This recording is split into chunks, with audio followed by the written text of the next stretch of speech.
Hello friends, आप सबका स्वागत है हमारे चैनल जॉब तंत्र में। और आज हम बात करने वाले हैं वायरस के बारे में। किसके बारे में बात करेंगे? आज हम बात करेंगे वायरस यानी कि विषाणु के बारे में। ठीक है। वीडियो शुरू करने से पहले आप सभी हमारे चैनल को सब्सक्राइब कर लें और वीडियो को लाइक करना तो बिल्कुल ना भूलें।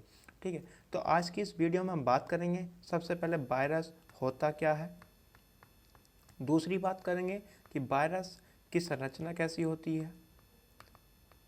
और तीसरी इसमें सबसे इम्पोर्टेंट बात है कि वायरस सजीव होता है या निर्जीव होता है। सबसे इम्पोर्टेंट यही बात है। ठीक है। और उसके बाद बात करेंगे वायरस के, हमारे विषाणु के लाभ और हानि की।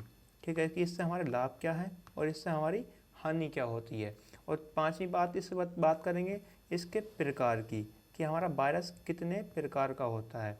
ठीक है। तो अगली तो बात करते हैं वीडियो में। सबसे पहले बात करेंगे हम कि वायरस होता क्या है, यानी कि वायरस क्या है। तो सबसे पहले मैं आपको बता दूं कि वायरस हमारा क्या है। वायरस एक सूक्ष्म कण है।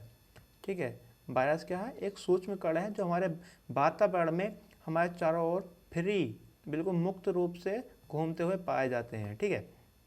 मैं बात करता हूँ वायरस की। वायरस क्या होता है? ठीक है। वायरस हमारा एक सूक्ष्म कण है जो सजीव और निर्जीव, सजीव प्लस निर्जीव दोनों ही गुण प्रदर्शित करता है। ठीक है, दोनों ही गुण प्रदर्शित करता है। इस आधार पर हम ये जो है वायरस क्या है, हमारा एक परजीवी है। ठीक है, क्या है? एक परजीवी यानी कि पैरासाइट। ये बहुत इंपॉर्टेंट बात है, इसको आप याद रखेंगे कि वायरस क्या है। वायरस हमारा एक क्या है? वायरस हमारा एक परजीवी है। ठीक है, ये बहुत इंपॉर्टेंट है। ये क्वेश्चन कभी कभी एग्जाम में पूछ लिया जाता है। ठीक है। तो अगली बात करते हैं हम कि अगली बात करते हैं कि वायरस हमारा परजीवी है। ये किस प्रकार हमारा कार्य करता है। सबसे पहले बता दूं कि जब हमारा ये वायरस यानी कि विषाणु, जब विषाणु हमारा ये वातावरण में होता है, वातावरण में मुक्त रूप से घूमता है, तो ये क्या होता है? ये निर्जीव होता है। ठीक है। अब इसकी बात करूं निर्जीव होता क्यों है? क्योंकि इसके अंदर ना ही तो कोशिका होती है, ना ही कोशिकांग होती है। ऑब्वियसली बात है, जब कोशिका नहीं होगी तो कोशिकांग भी नहीं होंगे। ठीक है। और उसकी बात करूं तो इसमें सिर्फ और सिर्फ एक चीज़ होती है। क्या होती है? वो होती है हमारी प्रजनन तंत्र, जिसको बोलते हैं बायोसिंथेटिक सिस्टम। ठीक है। ये इसके अंदर होता है एकमात्र चीज़। कोशिका नहीं होती, ना ही कोशिकांग होते हैं। सिर्फ प्रजनन करने के लिए इसके अंतर्गत प्रजनन तंत्र होता है। ठीक है। अब आगे ना ही इसमें माइटोकॉन्ड्रिया होती है। इस प्रकार, इस आधार पर ये निर्जीव होता है। बात करते हैं अगली, तो इस क्या होता है। अब इसकी बात करते हैं सजीव कैसा होता है। ठीक है। किस बारे में बात करेंगे? सजीव की। तो इसे बता दूं मैं आपको, सजीव इसलिए होता है कि जब ये हमारी कोशिका में प्रवेश कर जाता है, जब हमारी कोशिका में प्रवेश कर जाता है तो इसके अंदर जो होता है अनुवांशिक पदार्थ होता है, या तो डीएनए होगा या हमारा आरएनए होगा। ठीक है। अपने अनुवांशिक पदार्थ के द्वारा हमारी कोशिका पर कब्जा करके, हमारी कोशिका पर कब्जा करके उसके अपने अनुसार जो है इस पर क्रिया कराकर अपनी प्रतिलिपि का निर्माण करता है। किसका निर्माण करता है? प्रतिलिपि का।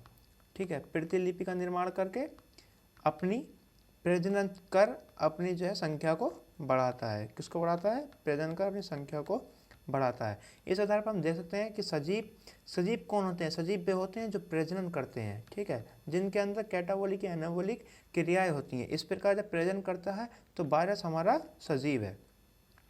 ठीक है। वायरस क्या है? हमारा सजीव है। और इस प्रकार हमने देखा कि सजीव और निर्जीव दोनों गुण पाए जाते हैं, इसलिए उसको क्या बोलते हैं? वायरस को बोलते हैं परजीवी। ठीक है, परजीवी बोलते हैं। अब मैं बात करता हूँ इसके प्रकार की।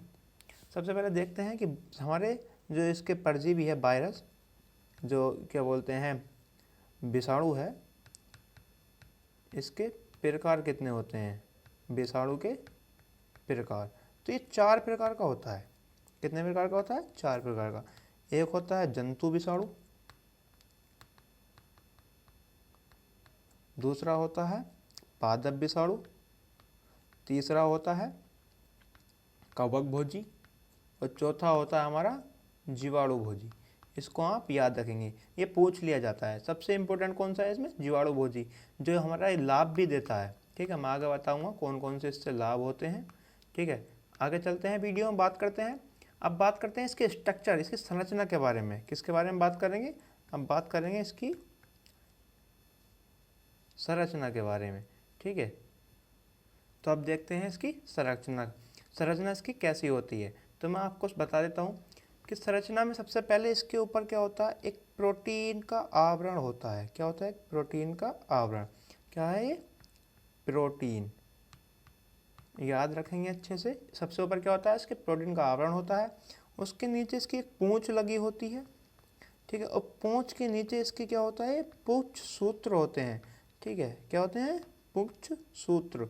ये है हमारी पूंछ, ये क्या है? पुच्छ सूत्र। ठीक है, इसको आप याद रखेंगे। और सबसे इम्पोर्टेंट चीज़ क्या होती है इसके अंदर? इसके अंदर होता है इसका अनुवांशिक पदार्थ। क्या है? अनुवांशिक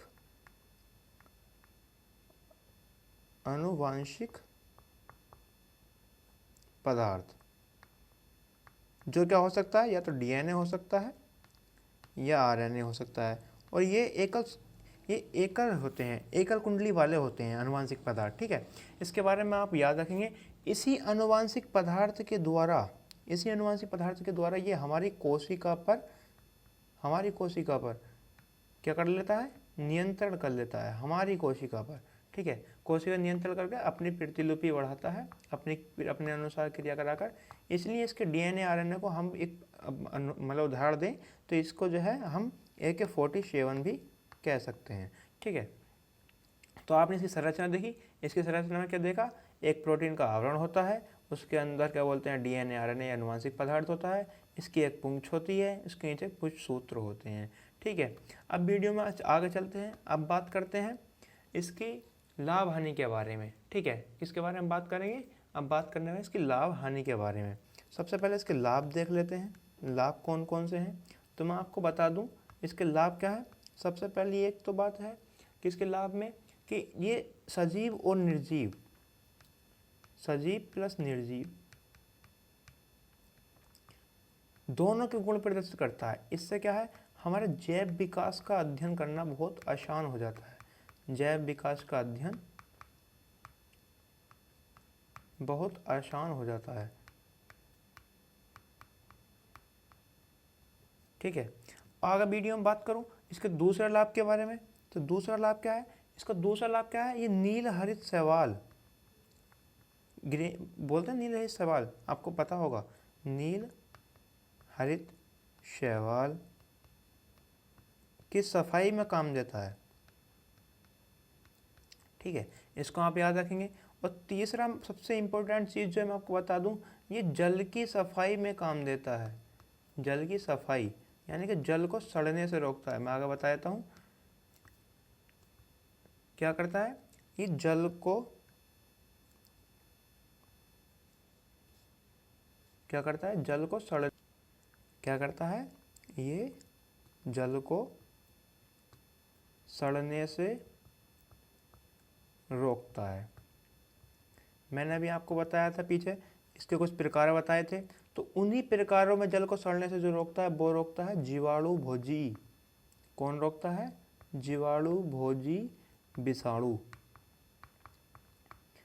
जीवाणु भोजी क्या करता है? जो जल में हमारे जीवाणु होते हैं, बैक्टीरिया, उनको संक्रमित करने की क्षमता रखता है। ठीक है, उनको संक्रमित कर उनको नष्ट कर देता है, जिससे हमारे जल सड़ने से बच जाता है। ठीक है, और अब इसकी हानि के बारे में बात करूँ, इसकी हानि कौन कौन सी होती हैं। हानि में आप सब जानते हैं कि ये विभिन्न प्रकार के रोगों को जन्म देते हैं। कौन से देते हैं? विभिन्न प्रकार के रोग। जैसे कि मैं बात करूं विभिन्न प्रकार के रोग कौन कौन से हैं, जैसे हमारा चेचक है, खसरा है, इन्फ्लुएंजा है। कौन है? इन्फ्लुएंजा है। और बात करूं इसमें पोलियो है। क्या है? पोलियो है। और पोलियो के बाद की बात करूं मैं तो इसमें एड्स है। ऐसे कुछ ETC मतलब ऐसे कुछ रोग हैं जो विभिन्न प्रकार के रोग पैदा करता है वायरस। ठीक है, तो मैंने आपको बताया, मैंने क्या बताया वीडियो में। मैंने इसके बारे में पहले आपको बताया था कि मैं वीडियो में आपको क्या बताऊंगा एक तो क्या है, मैंने आपको बता दिया कि ये सजीव और निर्जीव दोनों गुण प्रदर्शित करता है, जिस आधार पर क्या है, ये एक परजीवी है। ठीक है, उसके बाद मैंने इसकी संरचना आपको बताई क्या होता है, इसमें प्रोटीन का आवरण होता है और प्रोटीन के आवरण के साथ साथ उसमें एक अनुवांशिक पदार्थ होता है। ठीक है, जिस अनुवांशिक पदार्थ के आधार पर ये हमारी कोशिकाओं पर नियंत्रण हासिल कर लेता है। फिर मैंने बता दिया सजीव है निर्जीव है, सजीव के गुण भी पाए जाते हैं, निर्जीव के क्योंकि प्रजनन करता है। निर्जीव इसलिए है क्योंकि इसमें न कोशिका पाई जाती है न कोशिकांग पाए जाते हैं। और लाभ हानि मैंने आपको बता दी, लाभ क्या बताया, लाभ मैंने आपको बताया कि ये जो है ये नीलरहित शैवाल की सफाई करता है, जल को सड़ने से बचाता है और क्या बोलते हैं जैव विकास के अध्ययन में सहायक होता है। और हानि कौन सी बताई, हानि विभिन्न प्रकार के रोग पैदा करता है, जैसे एड्स, खसरा, चेचक और क्या पोलियो, फ्लू, इन्फ्लुएंजा, ये बहुत प्रकार, या रेबीज, ये इस तरह के रोग पैदा करता है। और प्रकार भी मैंने आपको बता दिए, प्रकार कौन कौन से बताया मैंने आपको, जंतु विषाणु, पादप विषाणु और कवक भोजी, जीवाणु भोजी। ये वीडियो आपको कैसी लगी जरूर बताइएगा। वीडियो अगर पसंद आई हो तो वीडियो को लाइक करें और चैनल को सब्सक्राइब करना तो बिल्कुल ना भूलें। ठीक है, मिलते हैं ऐसे ही अगली एक वीडियो में। धन्यवाद।